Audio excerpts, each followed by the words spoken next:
Boa noite a todas, boa noite a todos. Estamos começando hoje a sexta sessão do seminário sobre os escritos dialéticos de Lacan. Hoje, continuando a discussão sobre o que é dialética para Lacan e avançando um pouco sobre o que ele chamou de dialética da frustração. Esse tema, a frustração, ele é essencial para nós, porque é a partir dele que nós vamos tematizar a dialética do desejo. Hoje, a ideia é que a gente leia alguns fragmentos deste livro, o seminário número 4, tá bem? Que tem o título interessante, A Relação de Objeto. No seminário, nós vamos ler um fragmento do capítulo sobre a dialética da frustração. Mas antes, eu vou dar boa noite e falar bom dia. Eu vou dar boa noite para cada um dos presentes e se sintam à vontade também para falar alguma coisa para os colegas. Então, Juliane, boa noite, bem-vinda, tudo bem? Boa noite. Amanda, boa noite, bem-vinda, tudo bem? Boa noite. Joaquim, boa noite, caríssimo, bem-vindo.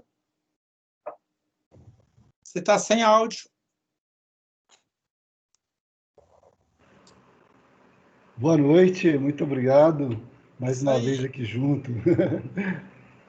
Giovana, boa noite, bem-vinda, tudo bem?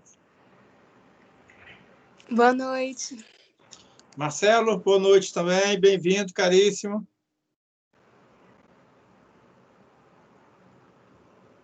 Sem áudio.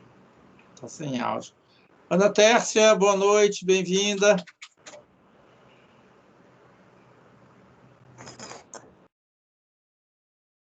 Paulo, boa noite, bem-vindo. Boa noite, Manuel, boa noite para todos, muito obrigado. Pessoal, então, hoje a gente vai dar mais um passo. Eu espero que os últimos seminários tenham ficado, pelo menos superficialmente, inteligíveis para vocês. Contudo, qualquer dúvida que tenha ficado, qualquer problema que a gente talvez não tenha tocado, ou alguma obscuridade que tenha permanecido depois, fiquem à vontade para colocarem a dúvida, para colocarem a questão.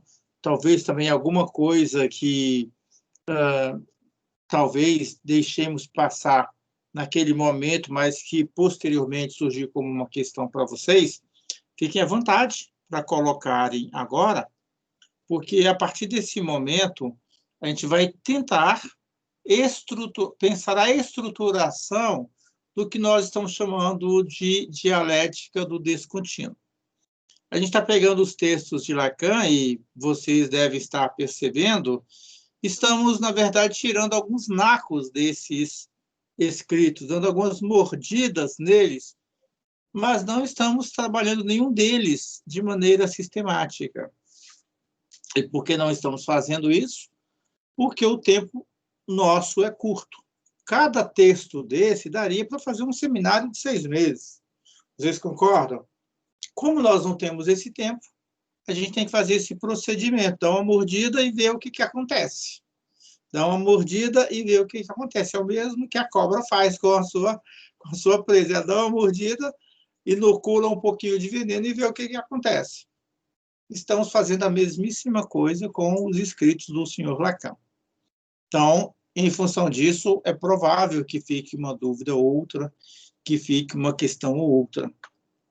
O importante é que, no cômputo geral, isso que estamos apresentando, ou que estamos pretendendo apresentar, fique mais ou menos claro. E, à medida que formos avançando, passe a ter sentido para vocês. Não só sentido teórico, isto é, um entendimento formal do que aqui nós estamos apresentando, mas um sentido concreto no fazer de cada um de vocês. Aqueles que são psicanalistas, psicólogos, advogados, professores, e assim por diante. Que nesse fazer isso que nós estamos apresentando tenha algum sentido. O restante, aí é vocês que vão construir ou reconstruir. Então, fiquem à vontade para colocarem alguma questão que tiverem, e a partir da resposta a essas questões, nós passaremos, então, à exposição propriamente dita de hoje. Tá bem? Então, fiquem à vontade.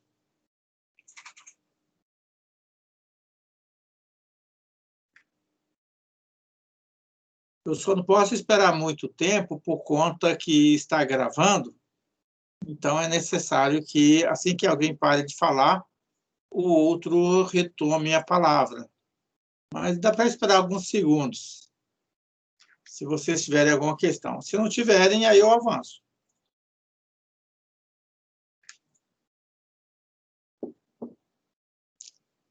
Bom, eu penso que não, não é? Ou alguém tem?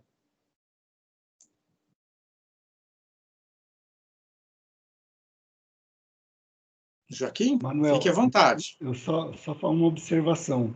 Uhum.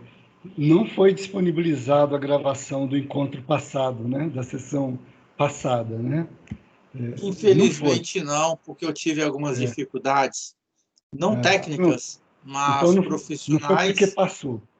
Justamente, houve algumas dificuldades profissionais, houve um feriado, como é que fala, prolongado na última semana, quer dizer, agora, né?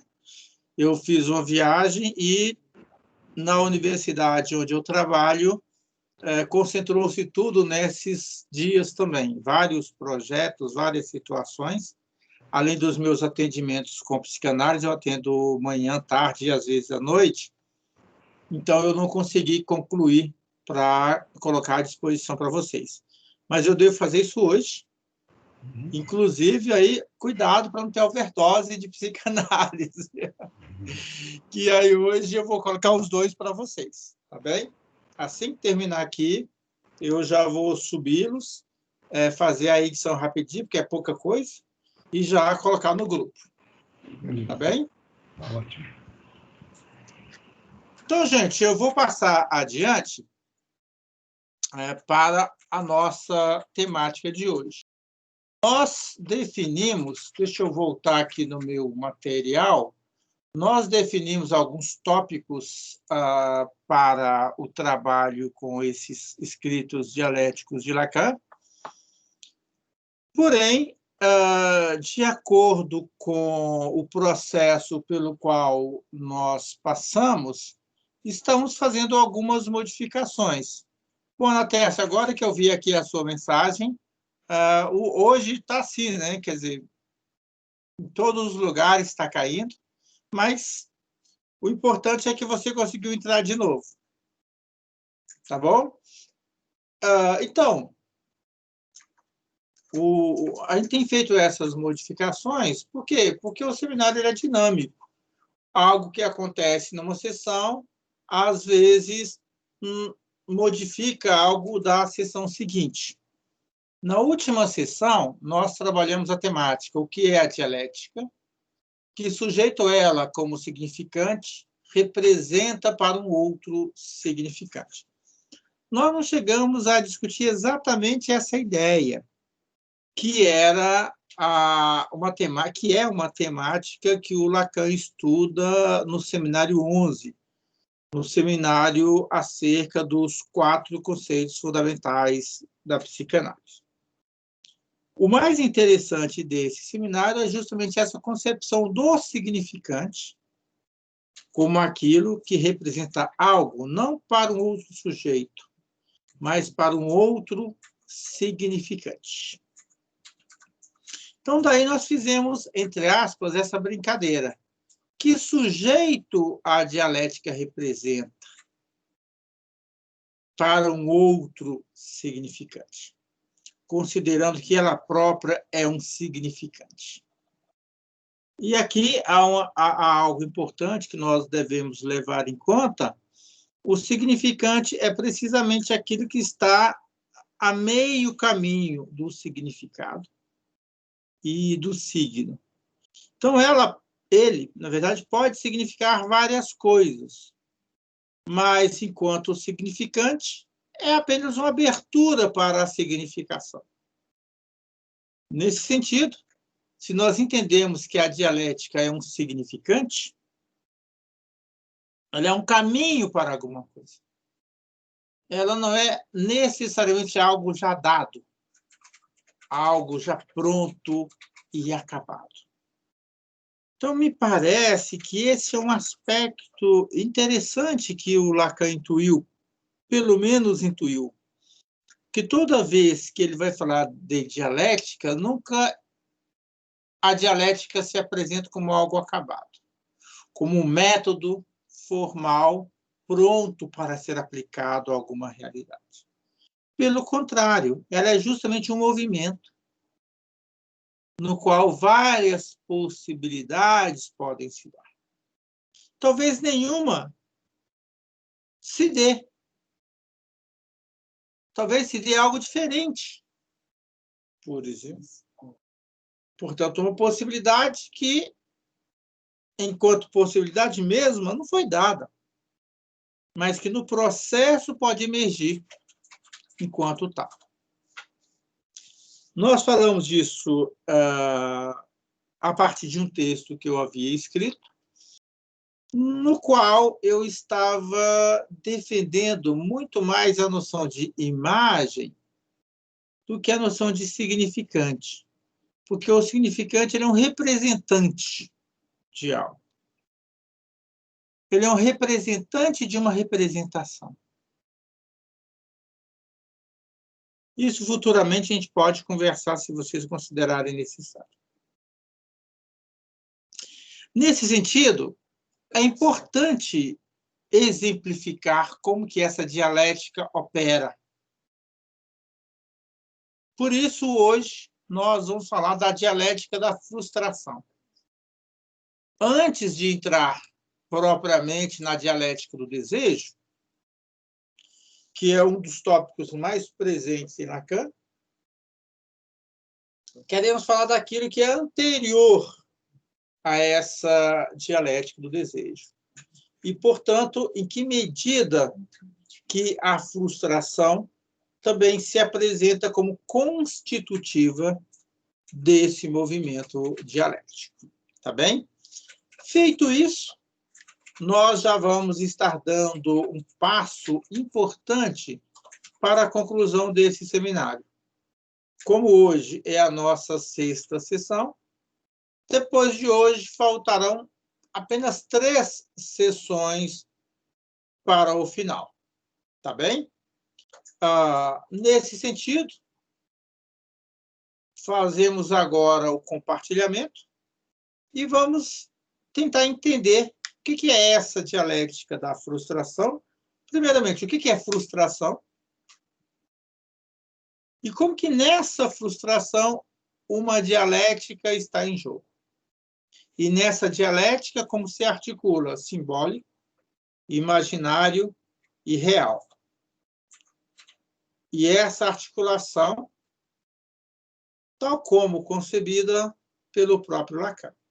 Tá bem? Então, vamos fazer o compartilhamento. E já apareceu aqui para nós o capítulo 4, sessão 4, de o seminário 4. Tá bem? Nós vamos começar com esse quadro que aqui se apresenta. Eu pediria para que, se algum de vocês não estiver vendo tudo, que dê um toque, mas que dê um toque com voz, porque eu aqui, nesse momento, eu não vejo vocês, só esse quadrinho pequeno que está aparecendo em cima. Mas eu não vejo quando vocês clicam, por exemplo, na mãozinha para poder falar. Então, é só abrir o microfone e falar direto, tá bem? Então, a primeira coisa que nós observamos aqui nesse capítulo do Lacan, intitulado precisamente A Dialética da Frustração, né? Percebemos esse quadro que tem no cabeçalho 3 termos: agente, falta de objeto e objeto. Agente está vazio. Não tem nada que diga quem é o agente. Ou seja, quem é o sujeito disso aqui? Não tem. Isso é muito significativo. Mesmo que o Lacan não tenha mantido isso, nós podemos avançar uma compreensão de que, na psicanálise, pelo menos na psicanálise, a dialética não tem um sujeito. Ela é um processo. Ela é um movimento sem sujeito, sem agente. Ok? Essa noção de processo sem sujeito, ela surgiu no âmbito do estruturalismo, quando Lacan, Lévi-Strauss, Althusser. Acho que a Juliane vai gostar do Althusser, né, Juliane? A nossa Ana Tércia também, né? As duas mexem com o Marx e o marxismo.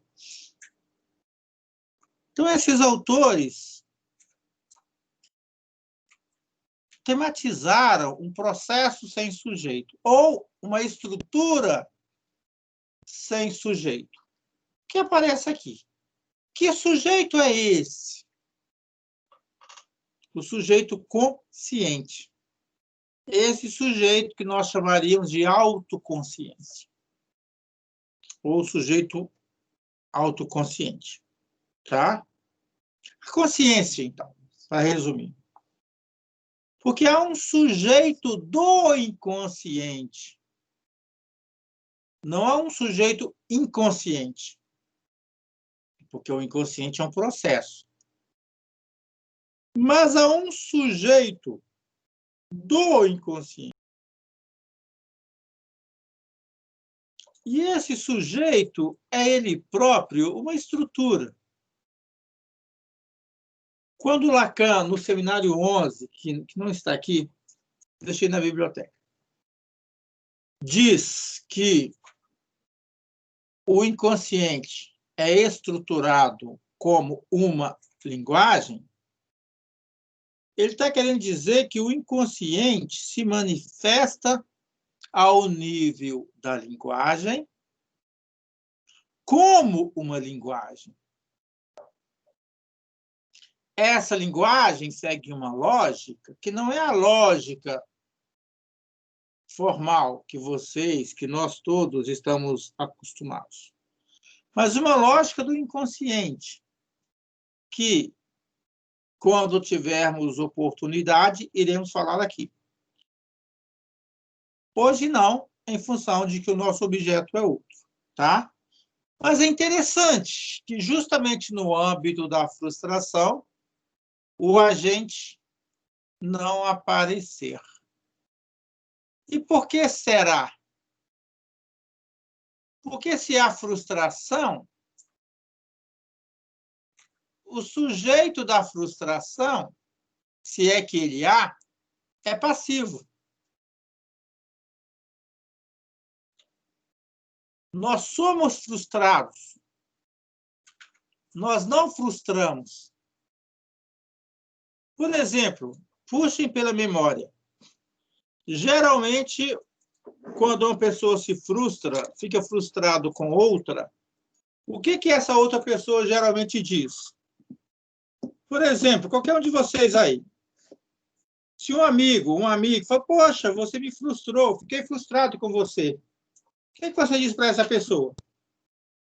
Vocês confirmam que frustraram ela ou não? Vai dizer, não, eu não te frustrei, não sei o quê, não sei o quê. Geralmente vamos dizer isso, que nós não frustramos nosso melhor amigo. Que nós não frustramos nossa melhor amiga. Não é verdade, Joaquim? Juliane, Paulo, Ana Tércia, Giovanni, Marcelo. Deixa eu ver todo mundo aqui, eu não lembro o nome de todo mundo. Amanda. É verdade.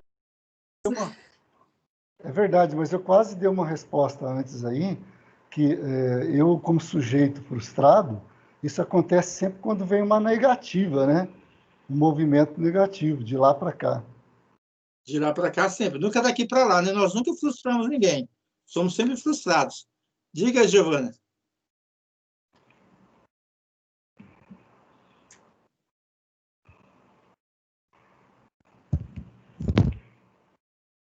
Guarda essa palavra, Joaquim, negativa, porque nós já falamos dela antes e voltaremos a falar ainda.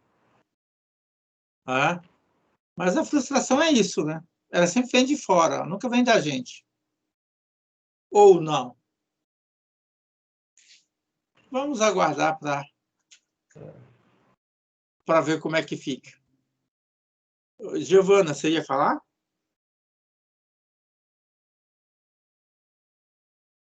Não, só concordei com o que você falou. Perfeito, então. Querendo falar, gente? Eu quero falar. Fique à vontade. Eu penso que, a partir assim, do que eu tenho trabalhado na minha própria análise, do meu percurso, né, psicanalítico, tanto na minha própria análise como nos meus recentes estudos, que a frustração é nossa. Uhum. É nossa, ou seja, a frustração está na gente. Quer dizer assim, tem uma construção disso, né? Daquilo que você quer do outro, mas é seu. Ou seja, mas você não sabe de onde ela vem. Né? Então, não há um agente da frustração. Você cria uma expectativa que, na verdade, é sua, não é do outro. A gente responsabiliza o outro, mas quem quer é você, quem deseja é você. Sim, mas esse você que você está falando, que é o eu consciente, ele não é o agente da frustração. Sim, mas o que ocorre da gente atribuir ao outro a frustração é porque a gente não tem o acesso à origem dessa frustração nossa. Hoje você vai ter. Hein? Hoje você vai ter. Certo, tá bom. Então, ou você vai chegar para o seu analista e vai falar, olha aqui, o dono, não sei quem que é, se é o dono ou se é dono, mas o dobro do que eu te paguei. Eu te pagava 300, eu te pagava 600 hoje. Ou não. Não. Vou mudar de analista. Tomara que não mude, mas se mudar, vai para o melhor. Há um sujeito da frustração? Ou ele é um processo sem sujeito? E ao dizer que ela é um processo sem sujeito, não estou dizendo que ela veio do nada, não é isso. Tá? A questão que a Ana Tessa colocou é muito importante. Nós atribuímos ao outro. Sempre atribuímos ao outro. Na verdade, projetamos no outro, que era algo que o Joaquim talvez ensaiou em falar ali, né, Joaquim? Nós projetamos no outro essa frustração. Ele é o culpado.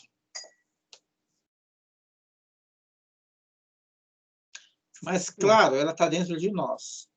Agora, não somos nós também o agente dela. Nós, enquanto sujeito consciente, tá? Mas ela está em nós. A questão é, como assim? Como dar conta disso?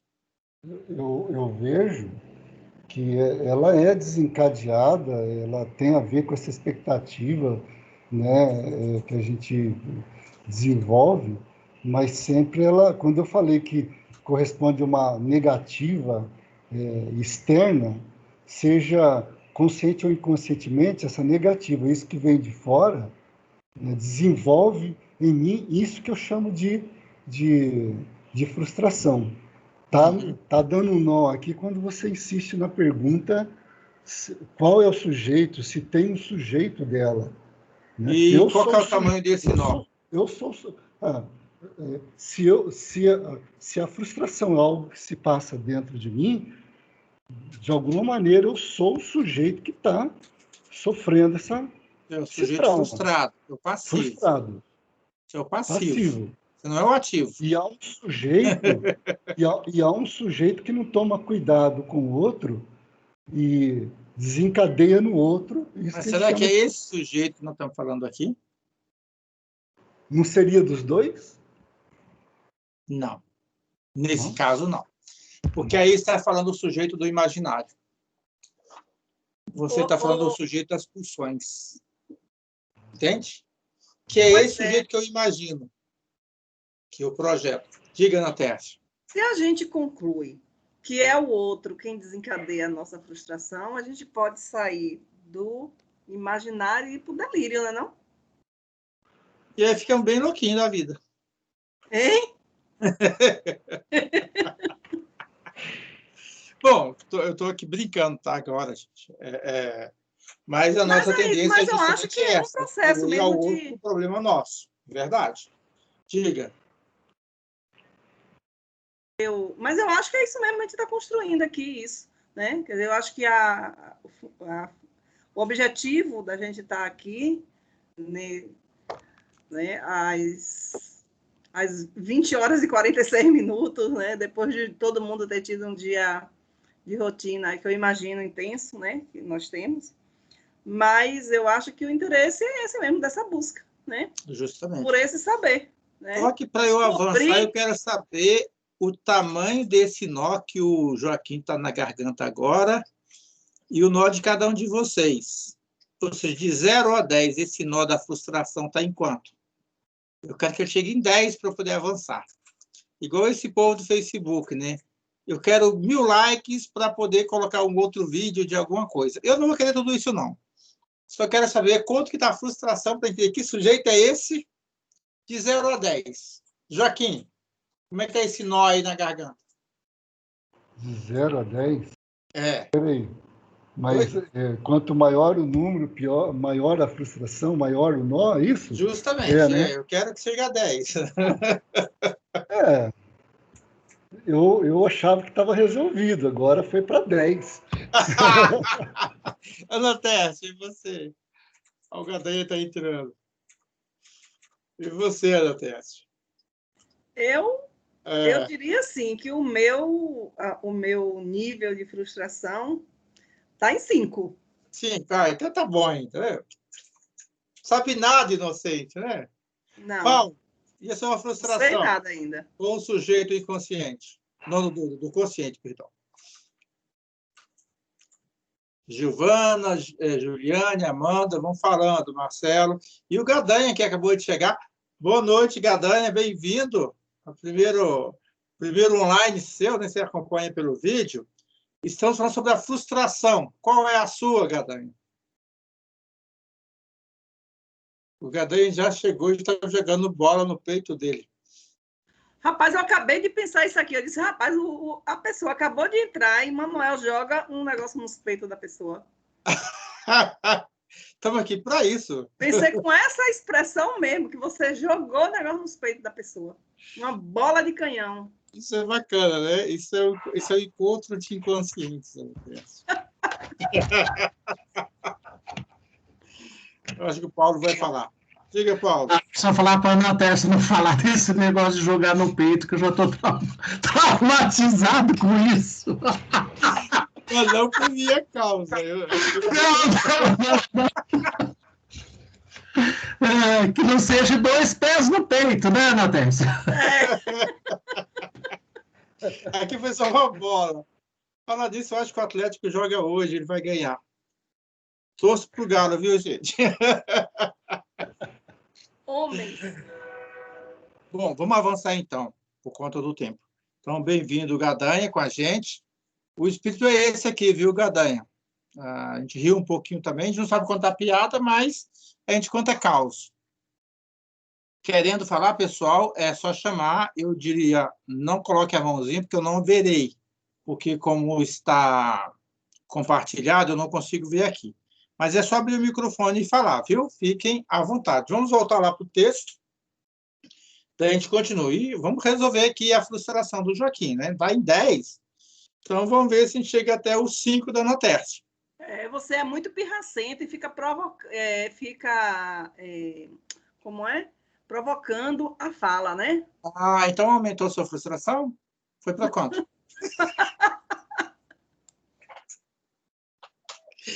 Já pensou? Eu não posso falar isso, então, senão vocês vão desistir do curso. Né? Mas a ideia é essa, é fazer essa experiência. para fazer essa experiência. Aí um dia eu vou falar, poxa, então eu dei um curso, deixava as pessoas nervosas, frustradas, elas ainda me pagavam e riam. Mas é só assim que nós fazemos a catarse. É só assim que nós nos liberamos. A gente fala em clínica, não sei se a Juliane tem essa experiência. Hoje eu estava atendendo uma senhora e ela teve um ataque de pânico na sessão. Mas foi provocado, igual o Freud provocava os ataques de histeria na clínica dele. Então, depois que a pessoa teve o ataque de pânico, eu consegui acessar no inconsciente dela justamente o motivo originário que a levava a ter ataques de pânico. Praticamente toda noite, há um tempo atrás, ela já não tem mais isso, ou quando viajava. Ela viajou esse final de semana e teve uma experiência negativa nessa viagem e trouxe para a sessão. Isso fez com que nós revisitássemos algumas questões que já tínhamos trabalhado com ela e fôssemos, e reeditássemos, de um certo modo, ao nível do inconsciente dela, um trauma que ela teve em um ônibus, com uma pessoa que sentou ao lado dela, e ela teve um ataque de pânico em 2012, e a partir daí teve vários problemas de depressão e ansiedade. Ela começou a fazer análise comigo no final do ano passado, então ainda não temos um ano de análise. Aí aconteceu que nesse final de semana ela não chegou a ter crise, mas teve prenúncios de crise. Então, o que aconteceu na sessão? Nós, de certo modo, provocamos um ataque, na medida em que ela foi trazendo as questões dela e foi revivendo no divã a experiência do primeiro ataque de pânico. Ao reviver essa primeira experiência, nós nos reportamos a quando ela era criança, de 2 a 8 anos, no qual ela vivia na casa da avó e era extremamente maltratada, e dormia no mesmo quarto que uma tia, provavelmente esquizofrênica ou algo do tipo, que fazia barulho a noite toda e praticamente tornava a vida dessa menininha, 2 anos. Depois cresceu um pouco, mas continuou com aquele trauma, tornando a vida dessa menina insuportável, porque ela não entendia o que estava acontecendo.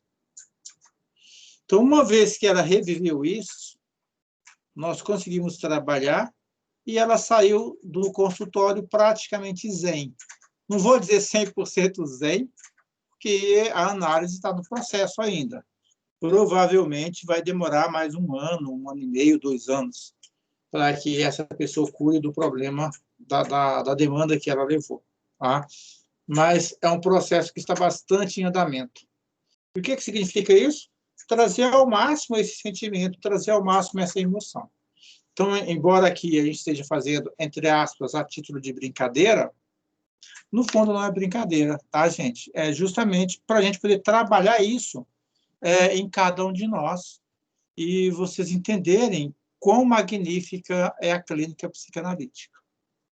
Tá bem? Então, deixe vir os sentimentos.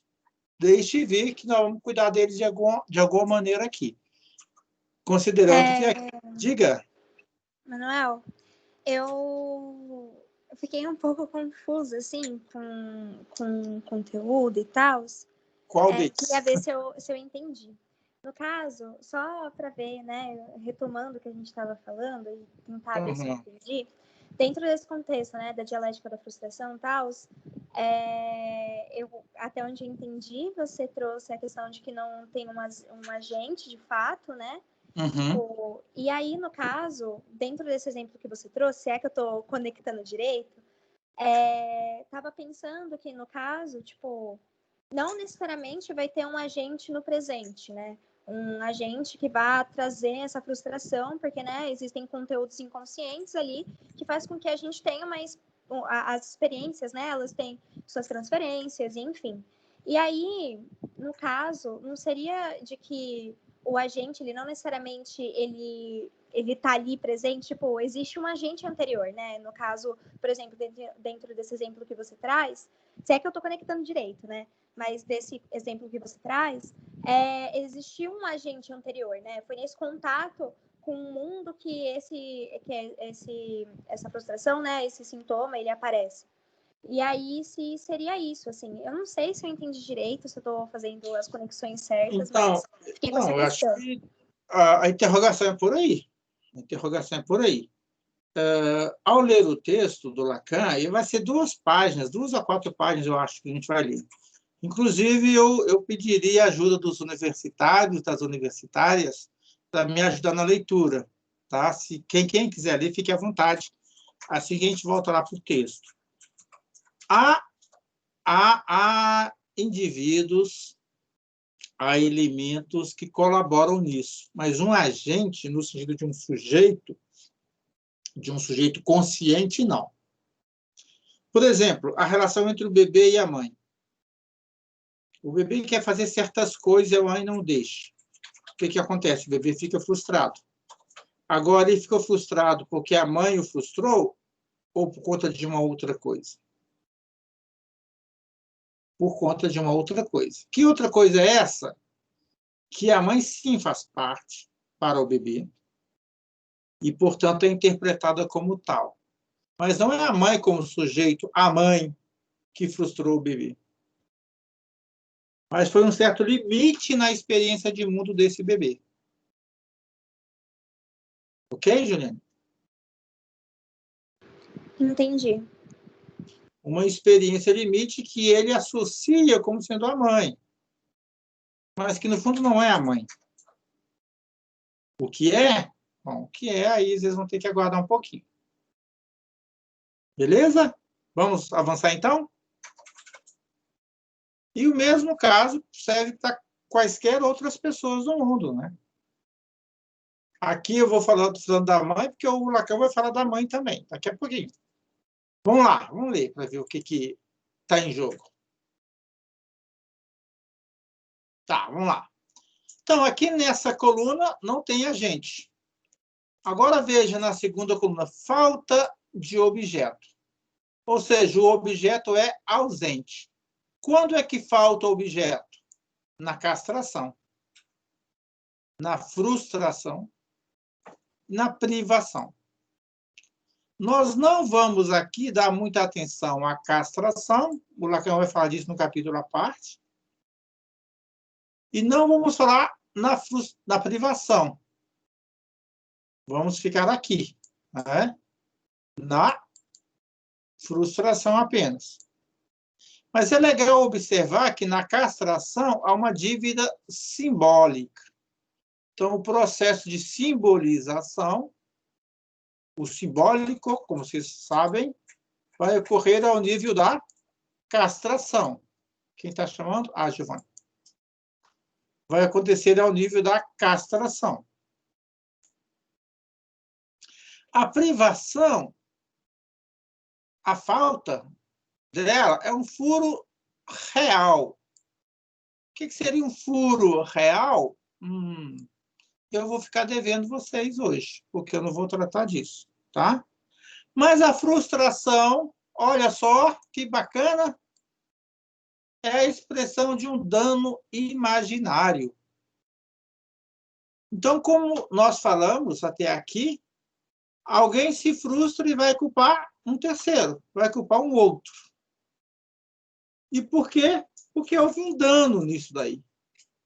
O indivíduo que culpa o terceiro, ele interpreta o que acontece com ele como um dano. Mas é um dano imaginário, ou seja, está no âmbito do sujeito da pulsão. A pulsão não foi realizada. A criança queria, por exemplo, comer 2 potes de sorvete. A mãe não deixou. O que aconteceu? Ele ficou danado com a mãe. Ficou frustrado. Isso é um exemplo bobo, tá, gente? Não anotem isso. Mas o mais importante é qual que é o objeto que falta nessa falta de objeto e que provoca esse dano. Aqui, no caso, a frustração. Aqui o objeto é real. Na castração, o objeto é imaginário. Na privação, o objeto é simbólico. Note que aqui já há uma dialética do imaginário, do real e do simbólico.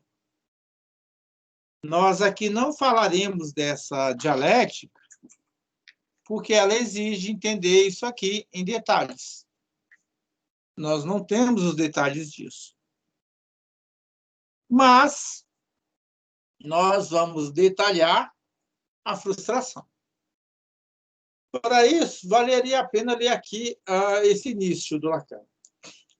Aí está o quadro a que chegamos, e que permite articular com precisão o problema do objeto, tal como este se coloca em análise. Nós não estamos falando do objeto no mundo determinado, mas do objeto tal como ele aparece numa sessão de psicanálise. Isto é, na descrição que o paciente faz para o analista daquilo que está ocorrendo com ele, paciente analisante. Tá certo? Bom, vamos ver aqui o que nós temos. Eu vou pular isso tudo aqui. Olha, ele está falando do objeto da pulsão, tá? Sempre o objeto ali naquele quadro é o objeto da pulsão. Se vocês quiserem, para simplificar, o objeto do desejo. Mas o objeto do desejo inconsciente aqui, tá?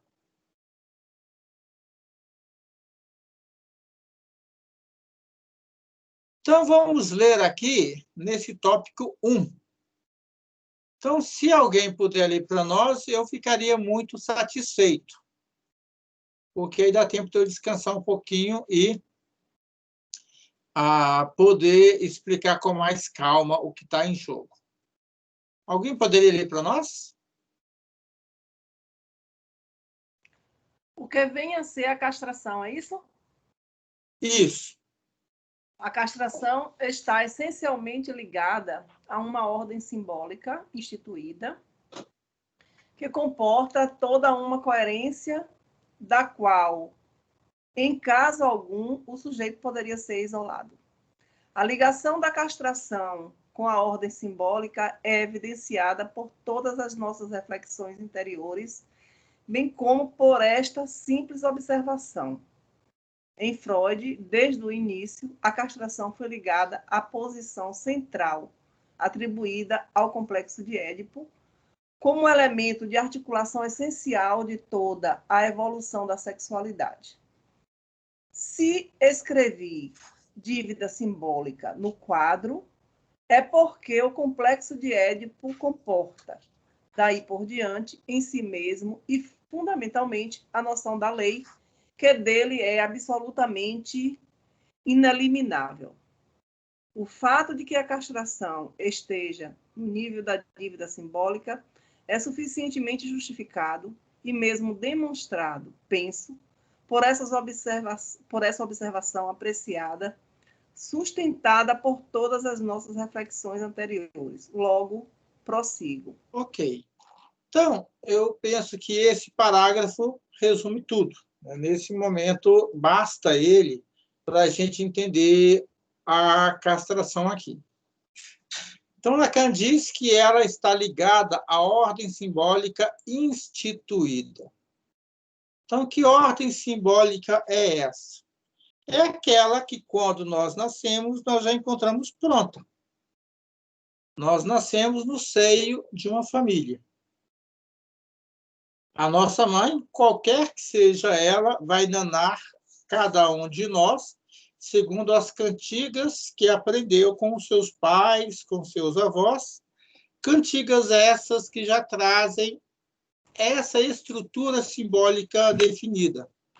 Por exemplo, não sei se na Bahia é assim, em São Paulo, em Brasília, em outros lugares, tem gente que canta dorme, nenê, e assim vai. Né? Nenê não quer dormir, vou chamar papai do céu para fazer nenê dormir. Então, esse vou chamar papai do céu tem aí uma instituição muito forte, que é a igreja. E o pai, né? Já está introduzindo o pai na relação. É interessante, às vezes as pessoas perguntam, mas como que o pai se introduz na relação? Em cantiga como essa, por exemplo. Tá? E aí, sim, se institui uma ordem simbólica, que é essa ordem da lei, representada pelo pai, e também uma dívida simbólica, que o bebê, ou a criança, ou o adulto, posteriormente, vai sempre procurar pagar. E esse sempre procurar pagar também significa não entrar em certas relações que representem o aumento dessa dívida. Aqui nós temos o indivíduo neurótico, que é aquele que sempre tenta ajudar alguém. E muitas das vezes ele não sabe por quê. Mas nós sabemos, ele quer ajudar para pagar essa dívida simbólica, que para ele representa uma falta. Junto com isso, tem uma outra questão importante aqui que nós temos que observar. Tem uma outra cantiga chamada Boi da Cara Preta. As mães cantam: boi, boi, boi, boi da cara preta, pegue esta criança ou esse menino que tem medo de careta. O menino já tem medo de careta, né? Então, na cantiga já está dizendo que ele tem medo de careta. A mãe diz que o boi da cara preta tem que vir pegá-lo. Que criança vai ser essa? Que adulto vai ser esse? Aquele que não faz nada por medo. E isso foi instituído nesse indivíduo, através dessa cantiga. Evidentemente que não apenas dessa cantiga, mas essa cantiga é reveladora de uma série de situações que poderão ocorrer na vida dessa criança. Então, aí está sendo instituída uma falta do objeto ao nível simbólico. Tem uma outra cantiga ainda que seria bem interessante a gente falar aqui, agora eu não me lembro bem, mas que fala da cuca. Eu não sei se alguém lembra dessa daí. Dorme, nenê, que a cuca vem pegar. Aí tem mais algumas coisas assim que diz respeito à cuca. Essa eu não me lembro exatamente. O que é a cuca? É um monstro. Bom, primeiro, segundo o Monteiro Lobato, é um jacaré que mora aí nos lagos e lagoas e que pega criancinha. Então, nós temos a instauração de uma ordem via medo e via um contentamento na insatisfação, que é justamente uma característica da histeria. E tudo isso, todas essas cantigas são castradoras. Não sei se vocês caminharam juntos aqui. Todas elas são castradoras. Todas elas retiram aquele objeto e colocam no lugar desse objeto essa posição da lei que faz com que o indivíduo se mantenha nessa falta. Com que o indivíduo, portanto, se mantenha contente com o descontentamento, se mantenha satisfeito com a insatisfação. E é legal quando o Lacan reconhece aqui, né? A ligação da castração com a ordem simbólica é evidenciada por todas as nossas reflexões anteriores, bem como por essa simples observação. Em Freud, a castração foi ligada à posição central atribuída ao complexo de Édipo. E aqui nós temos dois momentos. A mãe que introduz o pai e o pai que realiza a castração. Ou a própria mãe que realiza a castração. E é nessa articulação que a criança passa para a escolha objetal. Isto é, para o tipo de relação ao nível da sexualidade que ela vai ter na vida. E por que a castração está ao nível simbólico? Porque está no nível da representação. Porque está no nível da linguagem. Não temos como aprofundar nisso aqui hoje, mas me parece que isso é suficiente para que a gente possa avançar. E veja que legal, o que diz Lacan sobre isso ainda? Você continua, Ana Tércia?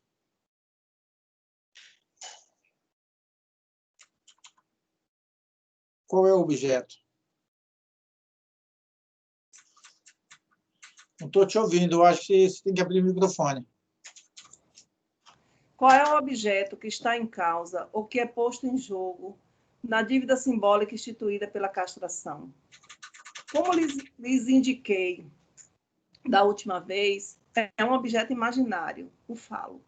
Pelo menos é isso que Freud afirma. E é disso que eu vou partir hoje para tentar levar um pouco mais adiante a dialética da frustração.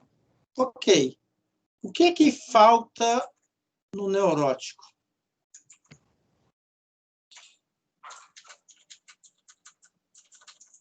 Qual que é o objeto que falta?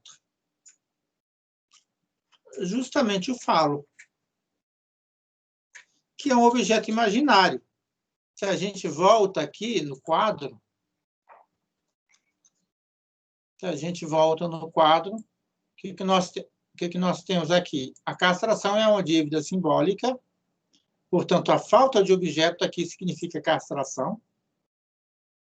E o objeto castrado é um objeto imaginário. Que objeto é esse ali na castração? O falo. O que é o falo? É o poder, é a capacidade de. O indivíduo não se sente à altura daquilo que ele quer. Seja conquistar uma namorada, seja conquistar um namorado, seja passar no concurso, seja fazer uma prova e tirar 10, ou 9, ou 8, não importa. Mas o indivíduo não se vê à altura daquilo que ele pode. Mas ele pode. Ele só não se autoriza esse poder. Ele só não se permite esse poder. Por quê? Por conta da dívida simbólica. E aí, brincadeira à parte, é como aquele cachorro que é amarrado com a linguiça e não sabe que pode morder a linguiça e se libertar. Bom, pelo menos é isso que diziam algumas pessoas tempos atrás, né, sobre o cachorro amarrado com a linguiça. Professor. Oi. Em todas essas tentativas aí de, então, fazer esse elenco de canções, né, infantis, que funciona nesse processo de castração, você tem aí uma série de objetos, na verdade, sendo retirado, né? O falo, na verdade, seria, então, a retirada do objeto, da capacidade do poder em diversas frentes, né? Na verdade, você tem uma cantiga meio que para cada coisa, né? Mas é como se fosse. E olha que eu só dei um exemplo, hein? Mas, então, aí você sintetiza tudo no falo, né? Justamente. Perfeito, Joaquim. É isso aí. Tá? Então, isso quanto à, né, castração. Agora a gente passa para a frustração e vamos permanecer nela até o final. Tá bem? A gente pode até falar da privação, mas isso vai ser mais en passant e provavelmente na próxima sessão. Ana Tércia, você continua lendo? Ou mais alguém quer ler? Posso? Pode ler? Posso. Agora, você quer que eu leia? Qual é a frustração agora? Isso. Desculpe, a frustração agora, ela ocupa a posição central neste quadro, o que tampouco nada tem que introduz em si mesmo na concepção de vocês um descentramento ou uma desordem. Acentuando a noção de frustração, não anulamos muito a noção posta por Freud no centro da conflitualidade analítica, que é a do desejo. O importante é compreender o que quer dizer a frustração, como ela foi introduzida, a que se refere. Ok. Olha o legal aqui, né? O mais legal aqui. Acentuando a noção de frustração, não anulamos muito, quer dizer, a gente anula um pouco, mas não anulamos muito, a noção posta por Freud no centro da conflitualidade analítica, que é a do desejo. Então, nós hoje vamos falar da dialética da frustração. Na próxima sessão falaremos da dialética do desejo. Será que são duas dialéticas diferentes? Ou será que é a mesma dialética? O que vocês acham? Não há uma dialética do desejo se esse desejo não é negado. O Joaquim falou da negativa, né? Não há dialética da frustração se nessa dialética alguma coisa não for barrada, não for frustrada. O que é frustrado? O gozo, o desejo. Então, aqui, nós já entramos na dialética do desejo. Só que Lacan ele está trabalhando isso dialeticamente. E, claro, chama-se dialética do desejo por isso. E se há, tem que haver oposição. Se há conflito, há oposição. Evidentemente que Freud tratou disso de uma maneira. Freud não tratou disso dialeticamente. Na verdade, Freud entendeu o processo dialético, mas não tematizou. Ele só tirou desse processo os elementos de conflito. E trabalhou esses elementos. É o que Lacan também fez, é o que nós fazemos na clínica. Mas aqui a ideia é pensar o processo. Então, não há desejo se não houver frustração. Não há frustração se não for algo frustrado. Carlos, me faz um favorzinho? Pega esse dicionário aqui para mim. Só um minutinho, pessoal, eu vou ler para vocês uma coisa. Esse vocabulário. O outro. Lá no fundo. O branco. Isso. Obrigado, filho. Eu vou ler para vocês aqui uma definição do Laplanche e do Pontalis, não sei se vocês conseguem ver, sobre desejo. Eu poderia até ler frustração, mas eu não vou ler, não. Vocês procuram depois. Vou ler só desejo. Para vocês verem o que eu estou falando. Para vocês ouvirem e verem também, para vocês imaginarem. É mais ou menos uma página, tá? 2 páginas, perdão. Então, me permitam essa leitura, porque ela vai nos ajudar bastante a entender o que está em jogo aqui. O Laplanche e o Pontalis falam no verbete desejo, do seu vocabulário de psicanálise. Na concepção dinâmica freudiana, um dos polos do conflito defensivo. Ora, se é um polo, tem uma dialética aí. Não há polo se não for dialética. Evidentemente que o Laplanche e o Pontalis já estão falando a partir de Lacan, em certo sentido. Mas se o desejo é um dos polos do conflito, já há em Freud essa dialética. Ela só não foi explicitada. Se isso está correto, nós podemos dizer que dialética e psicanálise são co-originárias. Não tem como fazer psicanálise se nós não assumimos de partida um processo dialético, que significa aqui um processo de oposição, um processo de conflito. Mas é inconsciente, tá, gente? Por isso que não há aquele sujeito que o Joaquim falava no início. Viu, Joaquim? Porque, no fundo, nós não sabemos. O que nós sabemos é só uma projeção que nós fazemos. No fundo, é uma fantasia que estamos criando para poder nos defender do aspecto doloroso da frustração. E ao nos defender disso, a gente acha que está tudo certo. O culpado é o outro. Como dizia o Sartre, o inferno são os outros. Né? Os perversos são os outros. Nós somos santinhos. Nada vem de nós. Tudo vem do outro. Aí o ponto ali continua.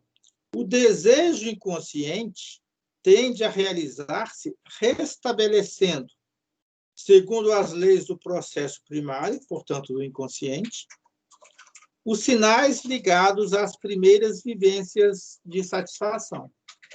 Então, se nós temos certas frustrações, como a minha paciente hoje, a gente tende a regredir aquelas posições, aqueles momentos de satisfação na nossa vida anterior. Por exemplo, quando alguém está frustrado com alguma coisa, vai beber, não vai? Ao beber, essa pessoa fica bêbada, evidentemente. E ao ficar bêbada, ela regride a posição oral, ou a fase oral, perdão. Porque ela, nessa satisfação do beber, ela revive aquela situação em que ela era criança e mamava, por exemplo. Não foi o que aconteceu com a minha paciente hoje. Ela regrediu à fase intrauterina. Ela chegou à posição fetal. E aí nós trabalhamos a partir... Isso. Oi, pode falar, Giovana. Não, genial. Nunca tinha pensado sobre isso. Mas começa a observar para você ver. Né? Sempre vai ocorrer isso. Porque é uma defesa do nosso eu inconsciente. Nós vamos voltar a um lugar ou outro. Ou a uma posição fetal. Os borderlines também voltam muito à posição fetal. Ou, no caso da bebida, é a fase oral. Posição é um termo da Melanie Klein para falar sobre posição esquizoparanoide e posição depressiva. Mas aqui eu quero dizer mesmo é fase, é com Freud que eu estou falando agora. Sempre vai ocorrer, tá? A questão é saber qual fase que a pessoa está voltando. Por que vocês acham que as pessoas mais de idade, quando começam a perceber a morte chegando, voltam para a fase de criança? Por quê, gente? Porque é uma defesa para ela não enfrentar com esse outro absoluto que é a morte. Todos nós vamos passar por isso em algum momento. A questão é o quanto estaremos preparados do ponto de vista de uma transparência do nosso inconsciente. Certo? Então, sempre vai ocorrer isso, tá? A psicanálise mostrou, no modelo do sonho, como o desejo se encontra nos sintomas sob a forma de compromisso. E aí pode pegar qualquer problema que alguém tiver. Sempre o sintoma vai representar uma espécie de compromisso. Uma pessoa que tem dor nas costas, provavelmente é porque ela está se sentindo sobrecarregada em casa ou no trabalho e não quer dar um basta nisso, ou não pode dar um basta nisso, ou tem medo de dar um basta nisso. Então, ela continua carregando o fardo dela, agora somatizado. Ou então o indivíduo, eu já tive um caso real desse, um indivíduo que tem, por exemplo, fibromialgia, que é uma histeria de conversão, que pensa que a mulher está o traindo, mas tem medo de falar com ela, porque, no fundo, a mulher não está traindo o cara, ele está imaginando coisas. E todo dia que vai dormir, o braço direito dói, que é justamente o braço em que ele abraçaria a mulher. Ou o esquerdo, se for com o esquerdo. Eu tratei de um caso por 6 meses de fibromialgia e esse era o problema. Não só o braço, tá? Outras coisas também doía. Mas eu estou falando do braço porque doía à noite. E a pessoa dormia com aquelas luvas, eu acho que é luva térmica, alguma coisa assim. Tá? Que é essa coisa do compromisso, tá? Então, isso aqui é o resumo do verbete. Agora eu leio o verbete todo. Em qualquer concepção do homem, existem noções tão fundamentais que não podem ser delimitadas. Este é, incontestavelmente, o caso do desejo na doutrina freudiana. Vamos aqui limitar-nos às observações referentes à terminologia. Então, ele não vai entrar nos detalhes, só vai falar da terminologia. Note-se, em primeiro lugar, que o termo desejo não tem o mesmo valor na sua utilização que o termo wish, ou que o termo em inglês wish.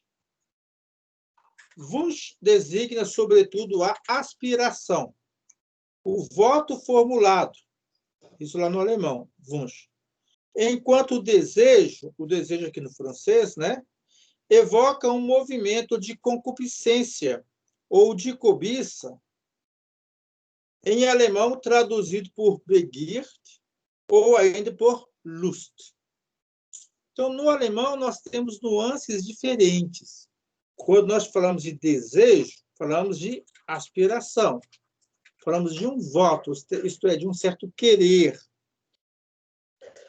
que é diferente do Begierde ou do Lust, que é essa concupiscência, que é esse desejo, como é que nós podemos dizer, não quero falar aqui do sexual meramente, porque o Wunsch também tem uma questão sexual aí, mas desse desejo do ponto de vista de certa situação, e aqui a gente poderia falar de uma sexualidade ao nível geral e ao nível genital, por exemplo. Então, o Begierde ou o Lust, nesse caso da concupiscência, estaria mais próximo disso.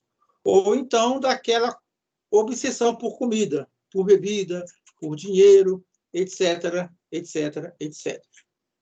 Mas vocês verão que isso aqui vai, de certo modo, também entrar numa certa dialética.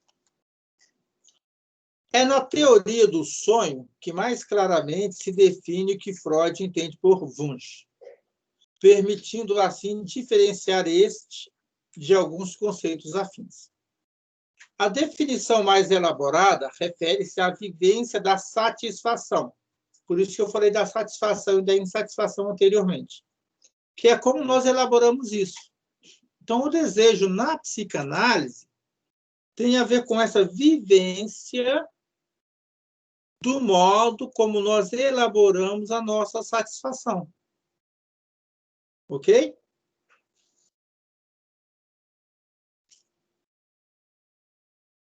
Estou retomando aqui. Após a qual, aí ele cita, a imagem mnésica de uma certa percepção se conserva associada ao traço mnésico da excitação resultante da necessidade. Logo que essa necessidade aparece de novo, produzir-se-á, graças à ligação que foi estabelecida, uma moção psíquica que procurará reinvestir a imagem mnésica desta percepção e mesmo invocar esta percepção, isto é, restabelecer a situação da primeira satisfação. Por isso, Giovana, sempre como é que eu falei antes? O retorno a essa fase lá da infância em que o indivíduo foi feliz, em que ele esteve satisfeito, por exemplo. Essa regressão, né, como eu disse antes.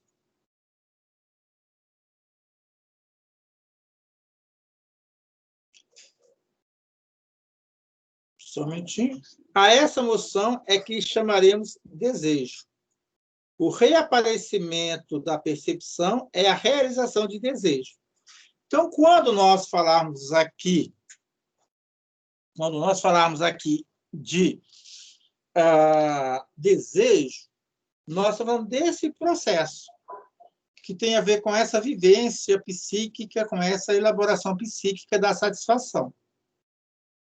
Quando nós falarmos de prazer, aí sim, nós estaremos falando do Lust ou do Begierd, da cobiça, tá?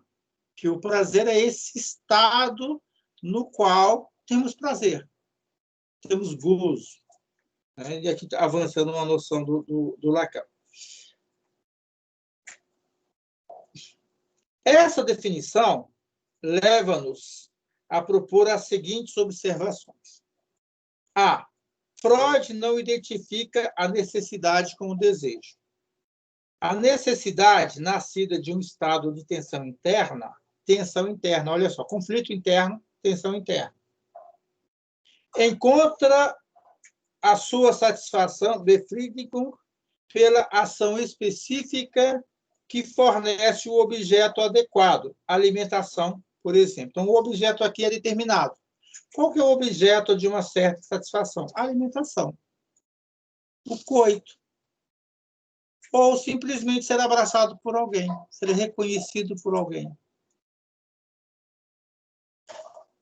Tem pessoas que só querem isso. Um abraço. Ou ser percebido por alguém. Ao não ter isso, entra em paranoia, entra em neurose a mais complicada. O desejo está indissoluvelmente ligado a traços mnésicos, então, a traços de memória. E encontra a sua realização, Erfüllung, na reprodução alucinatória das percepções tornadas sinais dessa satisfação. Então, quando que realizamos, de fato, nossos desejos? Quando alucinamos. Quando entramos naquele estado que a Ana Tess chamou, num certo momento, de uma certa paranoia, de uma certa psicose. Claro que aqui estamos jogando muita tinta nisso, tá? Não é bem assim, não. Só queremos marcar um ponto que é chamado de reprodução alucinatória. Sempre por conta de certas fantasias que nos realizamos. Se formos ver o real mesmo, vamos ver daqui a pouco, nós vamos estar sempre ao nível da Matrix, né? O deserto do real. O real é sempre um deserto no qual nós temos que construir florestas amazônicas. É possível? É um desafio. Construir florestas amazônicas no deserto do Ceará. Quem se habilita? Vamos ver se é possível daqui a pouco.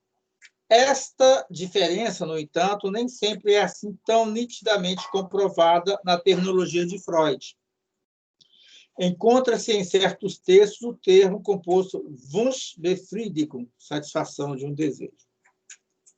A procura do objeto no real, o termo real aqui, é inteiramente orientada por esta relação com os sinais. É a articulação desses sinais que constitui esse correlativo do desejo, que é o fantasma. Isto é, o desejo sempre tem como correlativo a fantasia. É como se de um lado tivesse a frustração, no meio o desejo, e do outro lado a fantasia. Se ocorre a frustração, é porque a fantasia foi quebrada. Se a fantasia foi realizada, disse que o desejo se realizou. Mas se realizou mesmo, em algum momento essa fantasia vai se quebrar. Daí advém a frustração. Então, a frustração é constitutiva da dialética do desejo. Não há como não haver frustração numa dialética do desejo. C. A concepção freudiana do desejo diz respeito, por excelência, ao desejo inconsciente, ligado a sinais infantis indestrutíveis. Note-se, no entanto, que o uso feito por Freud do termo desejo nem sempre é tão rigoroso como ressalta da definição acima citada.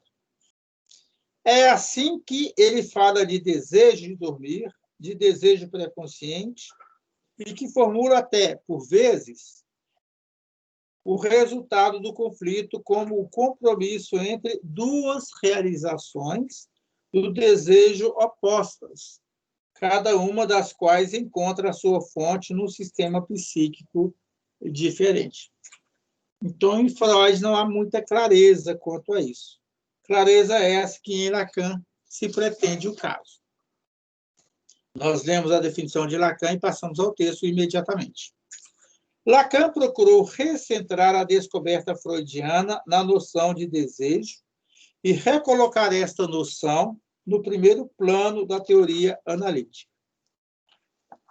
Nesta perspectiva, foi levado a distinguir noções com que ela é muitas vezes confundida, a necessidade e a exigência. Exigência, em algumas traduções desse dicionário, está como demanda, tá? Não, necessidade está como demanda. Exigência, não, acho que é exigência que está como demanda. Agora eu não me lembro. Manuel? Oi. Espera aí um pouquinho. Eu estou acompanhando aqui a minha edição, deixa eu pegar a câmera. Então veja aí, já me ajuda. A minha é essa preta. Tá vendo? Não, você está sem câmera. Ué, não, mas a câmera tá piscando, sei lá. Tá doida essa câmera, ó. Tá vendo? Tá, mas o que está aí no texto? Tá, ele termina assim.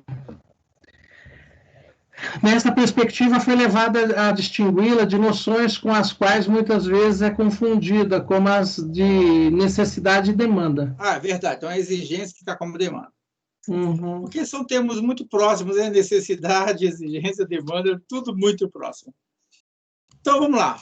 A necessidade visa um objeto específico e satisfaz-se com ele. A exigência / demanda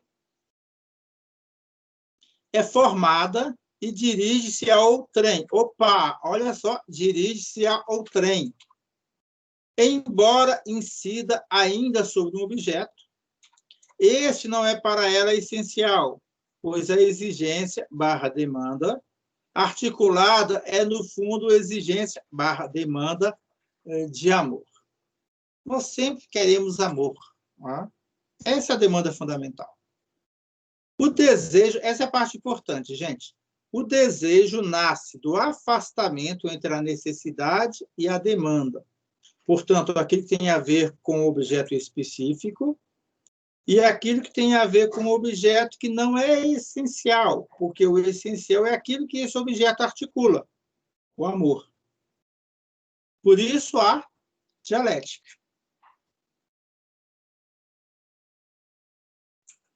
Então, o desejo nasce do afastamento entre a necessidade e a exigência, ou demanda. É irredutível à necessidade. Então, ele não se reduz à necessidade. Desejo não é necessidade. Porque não é, fundamentalmente, relação com o objeto real. Tipo, eu desejo de comer picanha. Isso é outra coisa. Né? Independente do indivíduo, mas com fantasma, fantasia. Ou seja, nessa frase, eu estou com um desejo enorme de comer picanha. Será que é a picanha mesmo ou algo que a picanha representa para mim? No qual a picanha ali vai ser a expressão de uma fantasia. Ok? Está dando para acompanhar isso? Por isso que vem a frustração, não é? Independente do indivíduo, mas com o fantasma, isto é, a fantasia. O desejo é irredutível à demanda ou exigência na medida em que procura impor-se, sem ter em conta a linguagem nem o inconsciente. Então, o desejo também não se reduz à demanda, não se reduz à exigência. Ele procura se impor, mas ele não tem nem linguagem, nem consciente do outro. e exige ser reconhecido em absoluto por eles. Mas como que o desejo vai ser reconhecido pelo outro se ele não tem em conta nem a linguagem, nem o inconsciente do outro?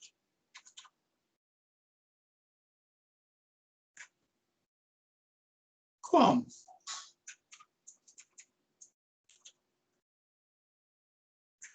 Somente se confrontando com a frustração. Nós vamos voltar a isso aqui. Eu ia ler na próxima sessão, mas surgiu a questão hoje, então eu li hoje. Mas nós vamos voltar a isso na próxima sessão, tá bem? Vamos voltar ao texto aqui, para ver se fica mais claro isso que nós acabamos de ler.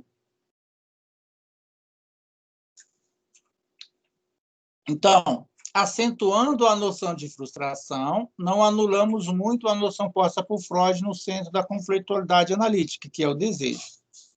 Na verdade, o que acontece é que nós, quer dizer, Lacan, recentra essa noção de desejo, porque coloca de um lado a frustração e de outro lado a fantasia. E é entre esses dois que o desejo tem que se mostrar ao nível da elaboração. Por isso que o desejo tem que ser elaborado. Talvez no texto do Guilhermete está um pouco mais desenvolvido isso, mas vamos deixar para a próxima semana. Viu, Paulo? Na próxima você lê para nós, eu acho que tem um acréscimo aí que não tem no meu. Eu acho que não. Não. Só tem referências. Não, então talvez alguma expressão aqui que eu lembrei que está em outro lugar, mas eu leio depois. Só recuperação, última ideia. Então, o desejo tem que ficar entre a frustração e a fantasia. E a fantasia. Tá. Não é que ele tem que ficar, né? É que, de fato, ele se encontra aí. Ele tem que se dar conta de si nesse âmbito. Podemos voltar para a leitura?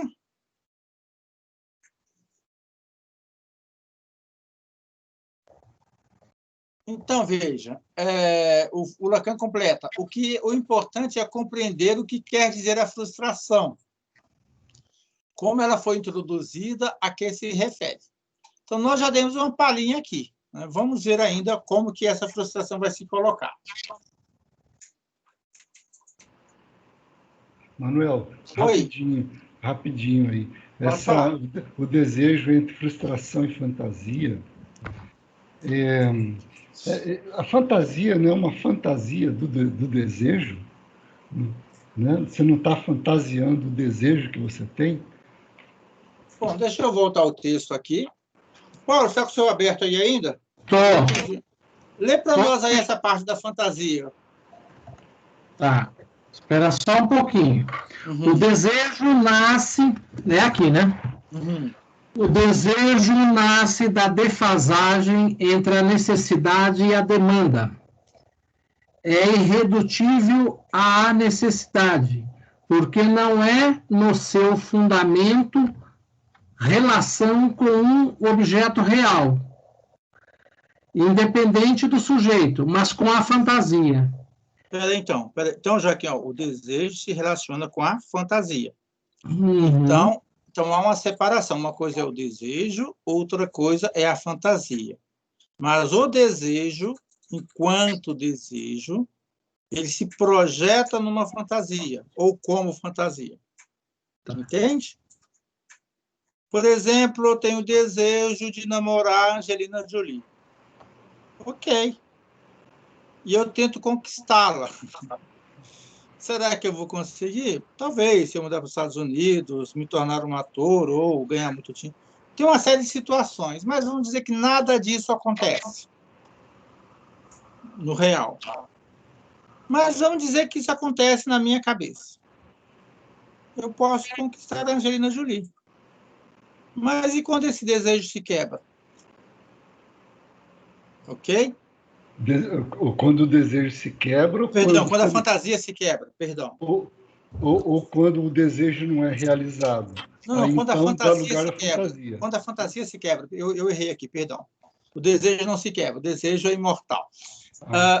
Eu posso querê-lo ou não querê-lo, mas a fantasia. esse desejo ainda assim vai estar relacionado a uma fantasia, que eu posso substituir essa fantasia por outra. Tudo vai depender do modo como eu lidei com a frustração. Tá?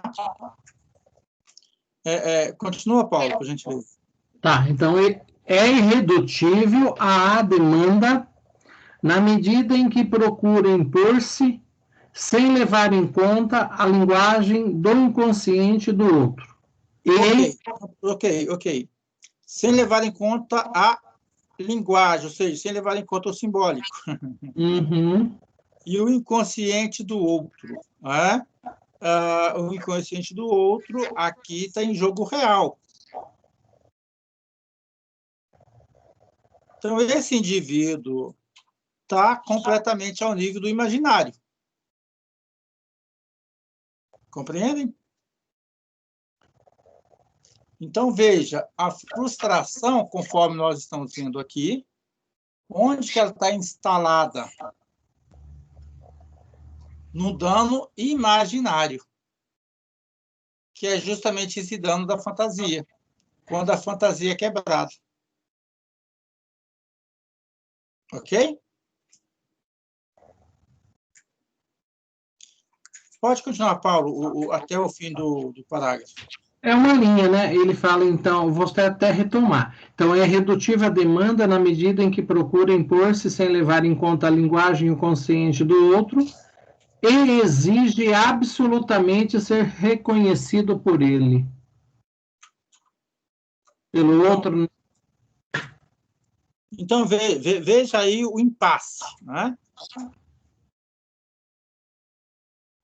E isso é uma citação do seminário, aqui no meu diz, Formação do Inconsciente, 51. Formação do Inconsciente. Que seminário que é esse?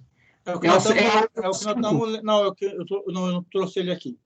Mas ele está aqui junto comigo. Mas aí no meu não tem a página. No seu tem a página? O meu aqui, ó. Mas na edição francesa... Não fala a página. Eu não consigo encontrar agora. Tá. E eu não encontrei antes para ler para vocês. Então, percebam, pessoal, o que é o desejo? E quando na psicanálise nós colocamos desejo em primeiro lugar, olha o que nós estamos querendo dos nossos pacientes. 1, que eles se frustrem. 2, que eles quebrem as fantasias. Só aí nós chegamos ao desejo originário. Há um desejo originário.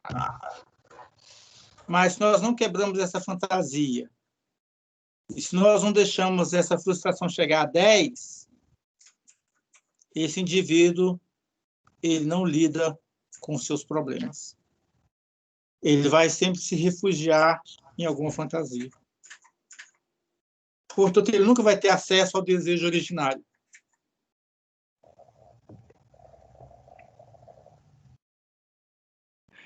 Que não é esse desejo que o Lacan está tematizando, ok? Para ficar claro o que eu falei na última sessão. Eu chamo desejo originário daquele desejo que se forma no id. Esse desejo que o Lacan está tematizando aqui e aquele do Freud é o desejo que se forma no eu inconsciente. É o desejo reprimido. Portanto, porque reprimido, ele só se realiza numa fantasia.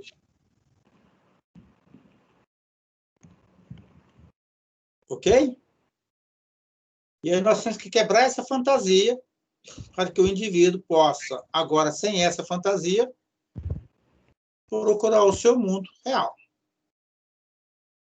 Ou aquilo que ele faz ser real. Aquilo que ele inventa.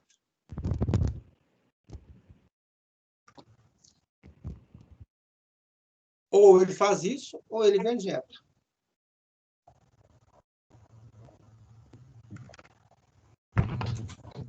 Podemos continuar? O que você diz, Manuel, é comum, né, na nossa sociedade, a valorização através de filmes, um monte de coisa aí, da fantasia, né? Fantasiamos muito. Essa fantasia toda que existe por aí, cinema e tal, tem relação com isso que a gente está discutindo? Você entendeu a minha pergunta? Entendi. Sim e não. Porque essa fantasia aí tem a ver com certas situações do imaginário. Tem a ver com certas tentativas de elaboração de modos de vida. Isso é positivo. E nós não pensamos, Joaquim, com conceitos. Nós pensamos em imagens. Só que nós reprimimos essas imagens e achamos que os conceitos são tudo. Então, uma saída do nosso inconsciente, desse mundo de abstração, são as imagens, tal como elas nos chegam. Isso é bom por um lado e isso é ruim por outro lado. Mas isso ainda não tem a ver com a fantasia que está sendo discutida aqui. Certo. Tá? A fantasia que está sendo discutida aqui é aquela elaboração de cada um de nós que se põe a partir de uma projeção disso que é de mais íntimo em nós, seja do que queremos, e, portanto, não está em nós, seja do que não queremos e está em nós. E aí nós projetamos no outro, de alguma maneira. Vamos continuar a leitura, porque eu acho que fica mais fácil, a partir da leitura, a gente chegar a essa resposta que você está procurando. Pode ser? Ana Tércia, você... Oi. Ana Tércia, você continua com a nossa leitura, por gentileza?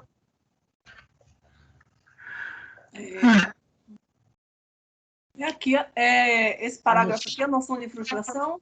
Isso. A noção de frustração, quando posta em primeiro plano da teoria analítica, se refere à primeira idade da vida.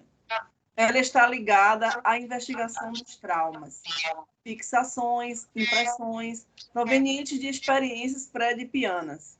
Isso não implica que seja exterior ao Édipo. Ela lhe dá, de certa forma, o terreno preparatório, a base e o fundamento. Ela modela a experiência do sujeito e prepara nele certas inflexões que darão a vertente segundo a qual o conflito edipiano será levado a se infletir de maneira mais ou menos intensa, no sentido que poderá ser atípico ou heterotípico. Ok, eu só pediria, não sei se é a própria Ana Tércia ou alguém, para vocês fecharem os microfones, para não dar a microfonia, tá? Eu vou discutir esse parágrafo junto com o próximo, tá? Porque estamos chegando ao final de hoje, então, para a gente ganhar tempo. Então, o próximo também, Ana Tércia, por gentileza. Qual é o modo? Qual é o modo de relação para o objeto que está em jogo na frustração? Ele introduz manifestamente a questão do real. Eis, com efeito, que com a noção de frustração introduz-se no condicionamento, no desenvolvimento do sujeito, todo um cortejo de noções que se traduzem numa linguagem de metáforas quantitativas. Fala-se em satisfação, gratificação, uma certa soma de benefícios adequados a cada uma das etapas do desenvolvimento do jovem sujeito e cuja saturação mais ou menos completa ou, ao contrário, carência, é assim considerada como um elemento essencial. Trata-se de condições reais, que se supõe devamos observar nos antecedentes do sujeito pelo viés da experiência analítica. Ok, então eu penso que vocês já estão aí tendo uma noção do que está em jogo, e eu vou passar agora para mais um fragmento, e a gente discute no conjunto esses três esses 3 fragmentos, tá? Eu só preciso saber onde que está aqui. Eu tinha marcado aqui no meu texto. Está na página 71 no meu. Então, eu vou passar aqui um pouquinho mais rápido, até chegar na página 71. Tem que ver se é o mesmo texto, na verdade, né? Ok.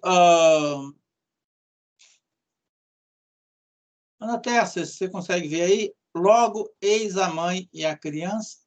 Logo, eis a mãe e a criança numa certa relação dialética. A criança espera alguma coisa da mãe e também recebe alguma coisa desta. Não podemos deixar de introduzir isso aqui, digamos, de modo aproximativo, à maneira do Sbalin, que a criança pode acreditar ser amada por si mesma. O próximo também, por gentileza. A questão, então, é a seguinte: o que acontece na medida em que a imagem do falo para a mãe não é completamente reduzida à imagem da criança? Onde existe diplopia, divisão do objeto desejado, supostamente primordial. Longe de ser harmônica, a relação da mãe com a criança é duplicada, de um lado, pela necessidade de uma certa saturação imaginária, e de outro, por poderem existir ali, com efeito, relações reais eficientes com a criança no nível primordial, instintual, que permanece definitivamente mítico. Existe sempre, para a mãe, algo que permanece irredutível no que está em questão. Afinal, se acompanharmos Freud, diremos que a criança, como real, simboliza a imagem. Mais precisamente, a criança, como real, assume para a mãe a função simbólica de sua necessidade imaginária. Os 3 termos estão aí. Ok. Obrigado, Ana Tércia. Bom, pessoal, esse finalzinho, talvez a gente retome ele na semana que vem, porque ele é essencial para a continuidade. Onde que se impõe, então, a dialética da frustração? Se impõe no real, porque é o real que nos frustra. É o real que nos frustra, perdão. Ninguém, é só o real que nos frustra. Não é o Joaquim, não é a Ana Tércia, não é a Juliane, não é a Giovana, não é o Paulo, não é o Manuel, não é o Marcelo, não é a Amanda. É o real. E cada um desses sujeitos imaginários que aqui eu apontei são imaginários para aquele que aponta, quer dizer, para mim que estou apontando, mas são o real na medida em que me barra, na medida em que impõe um limite a essa imaginação, a essa necessidade imaginária, que no fundo tem uma função simbólica. Olha que legal. Então, nós temos o real, o imaginário e o simbólico nessa dialética da frustração. Ele é só dialética na medida em que esses 3 elementos estão, de algum modo, configurados nela. Mas vejam, nessa dialética da frustração, o que irrompe? Irrompe o real. E o que é o real aqui? Aquilo que faz um furo nesse imaginário. Aquilo que, como que nós vimos lá no início, que causa um dano imaginário naquilo que esse desejo quer.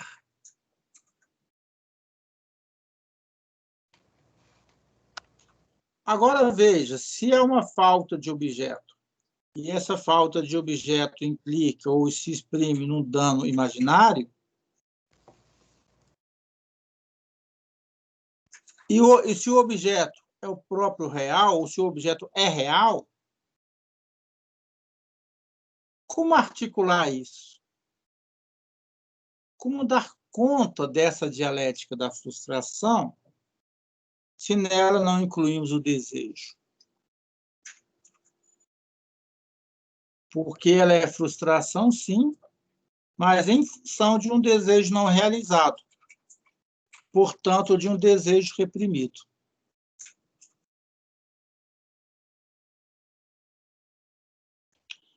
Mas esse desejo reprimido, por que ele é reprimido? Porque ele é interpretado como sendo não realizável, na medida em que o real o barra. Então, ele é interpretado como distinto desse real. O que é esse real? Não sabemos o que é esse real. A única coisa que nós sabemos é que há uma instituição imaginária.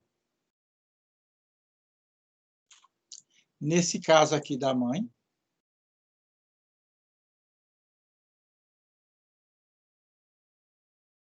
Ou, perdão, nesse caso do falo, que é a criança para a mãe, que, portanto, a necessidade imaginária de algo que é real,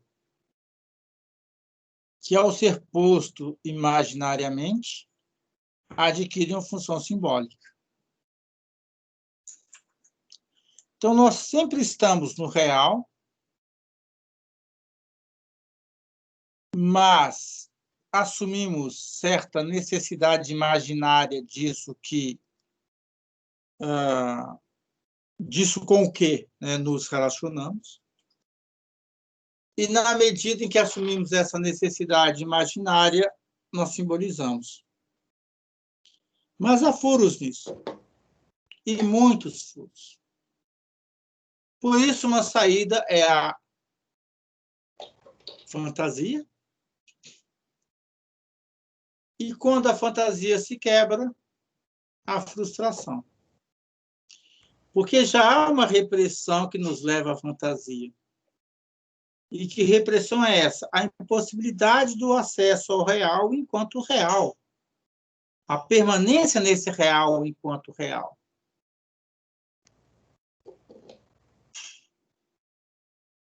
Eu vou abrir para as falas de vocês, mas eu não estou dando por concluída essa discussão.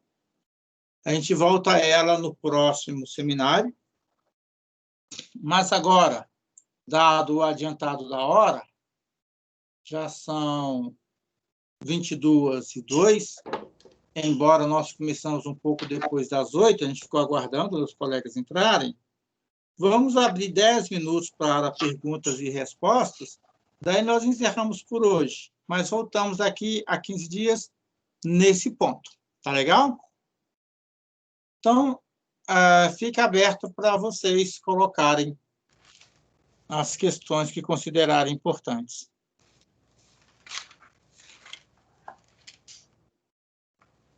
Eu vou falar, eu não tenho questões, não. Assim, não são bem questões.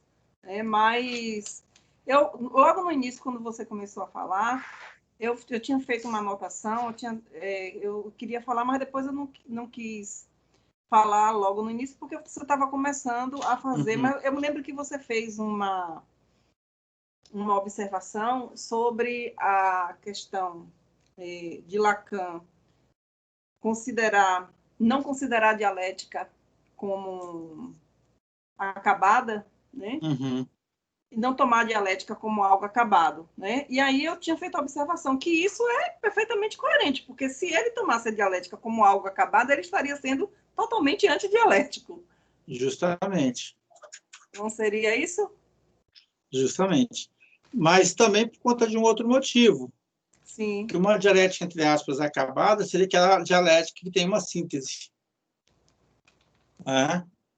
A dialética que operaria com os 3 termos no âmbito de uma tese, de uma antítese e de uma síntese.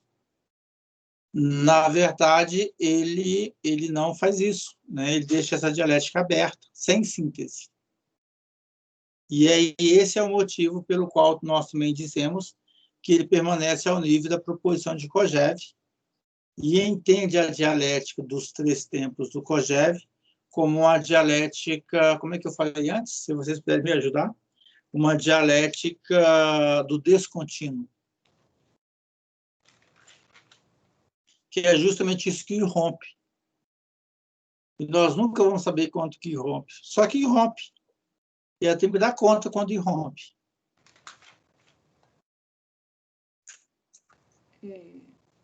Pois é, mas basicamente a observação que eu queria fazer era essa, no geral, assim, eu acho que foi muito bem mais observado. uma vez a gente foi premiado, né, com essa discussão de hoje, com o que foi trazido aqui hoje, com esse conteúdo, eu acho que foi uma bela transmissão.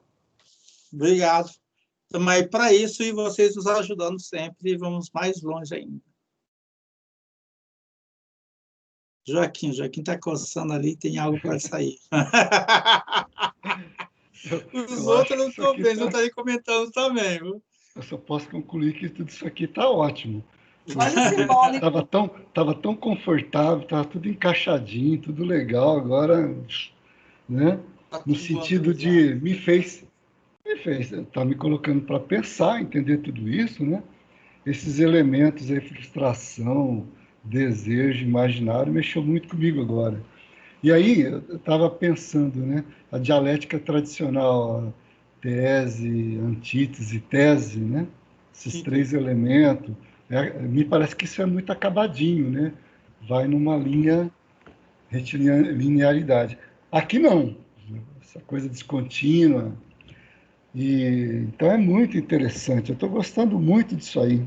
Mas, assim, você em algum momento falou aí, acho que tem mais de uma vez, que o desejo ele é elaborado, né? E é elaborado por conta desse movimento, né? Da frustração, o imaginário. Quando você não pode ter o real, entra o imaginário de uma fantasia, né? Você acaba caindo na fantasia, mas ela precisa ser quebrada para voltar ao desejo. Olha só, que é mais um belo exemplo aqui. Você é casado, Joaquim? Agora não mais. Ah, você foi casado. Ana Tércia, você é casada ou já foi casada? Já, estou no segundo casamento. Segundo casamento. Juliane, Giovana, Marcelo, Paulo, não vou falar, vou deixar por último. São casadas, casados, namoram, são mais jovens, né? Jovenzinhos? Não, não sou casada, não. E pretende casar? Sei lá. Não sei, não. Ela está indo bem, né? Não quer pegar no pé dos mais jovens, mas eles não querem deixar. Algum de vocês pensa assim, tipo, aquele casamento até que a morte os separe? E esse desejo já frustrou. Deixa ela, calma, Joaquim, calma, deixa as meninas, deixa. Porque ainda mas difícil já foi quebrado um pouco hoje em dia. Já foi quebrado em você ou na realidade? Na realidade. Isso Pelo aí, menos na realidade que eu vivo. Eu gosto dessa juventude. Vocês têm quantos anos, meninos? Boa pergunta. Tipo, 20, 25, 18, 17? Nossa, mais novos do que eu imaginei. E que bom, Giovana, que você já pensa assim. Então não vai se frustrar. Essa não vai se frustrar com o príncipe que não existe. ou com a princesa, né, Joaquim? Não é, Paulo? Agora eu vou pegar no pé do Paulo. Manuel! É que o Paulo também está no segundo casamento. Eu também já sou separado, tá, gente? Estou feliz por isso. Ai, meu Deus do céu. Então, está aí um belo exemplo de quebra da fantasia. Porque mesmo, eu não digo Giovana, Juliane, Marcelo tem uns 25 anos, eu acho. Não é, Marcelo? Ou menos, não sei. Não sei vocês, mas todos nós, assim, até os anos 80, até os anos 90, quando casava, tinha aquela impressão de que ia durar para sempre. E eu vejo todo dia, aqueles que eu tenho no Facebook, eu vou começar a observar, sem fazer stalkeamento, porque isso é crime, mas quem posta aquele negócio lá, os velhinhos que vivem 65 anos juntos, qual que é o segredo? Eu vou pegar do pé depois. Eu vou escrever, viu, Ana Tércia, Paulo, Joaquim eu não tenho. Mas eu tenho o Marcelo, e vou ver os outros que eu tenho lá no Facebook. Estou brincando, tá, gente? Mas brincadeira é coisa séria, então cuidado quando alguém fala que está brincando. Mas aqui realmente é brincadeira. Não existe segredo para viver 60 anos. Justo. Não existe grau de suportação. Justo. Então, as pessoas colocam essas coisas nos Facebooks. Né? O segredo de viver não sei quando. O Marcelo respondeu aqui. Ó, ele está assim, ó, professor, não tenho intenção... Opa, saiu aqui já, deixa eu voltar aqui. Deixa eu ler aqui. Só que agora eu acho que eu perdi. Está aqui embaixo. Cadê a fala do Marcelo? Não, está no WhatsApp. Deixa eu ler no WhatsApp. Gente, eu vou correr no WhatsApp só para ler a fala do Marcelo, porque ela foi importante. Eu leio para você aqui. Você lê? Lê para nós, Oi, por favor. professor. Não tenho intenção em ficar casado para sempre. Brincadeira. Muito obrigado. Vou nessa por hoje. É isso aí, Marcelo. Só brincadeira. Ele jogou isso aí correndo, né? Mas é isso. Quer dizer, claro que, em grande parte, há ainda em muitos aquela intenção do amor romântico. Mas é uma ilusão, porque há uma diferença tal entre as pessoas e nós temos que levar em conta. Mas, quando nós não levamos em conta, nós nos frustramos. Mas, se a gente começa a levar em conta e começa a ter um relacionamento sem esperar viver 50 mil anos, ele pode ver 20, talvez, com muita felicidade. Aí que está o que nós chamamos de elaboração do desejo. E não coisa ferro e fogo. E há frustração nisso também. Mas, na medida que você começa a modular o desejo, e o Lacan fala disso no seminário 4, não, seminário 4 não. Seminário 6, quando ele fala do desejo e sua interpretação, nós vamos falar disso nos próximos seminários. Ele vai falar dessa modulação do desejo. Estou chamando aqui de elaboração, ele fala modulação. É justamente trabalhar com essa frustração, com a possibilidade da frustração e com a necessidade de quebrar essas ilusões, de quebrar essas fantasias. Considerando, Joaquim, uma pergunta que você fez anteriormente, que não tem como para o ser humano viver sem fantasia. Nós somos seres de fantasias, por isso que o imaginário é o principal em nós. Agora, nós podemos trabalhar essas fantasias de modo que elas não sejam constitutivas.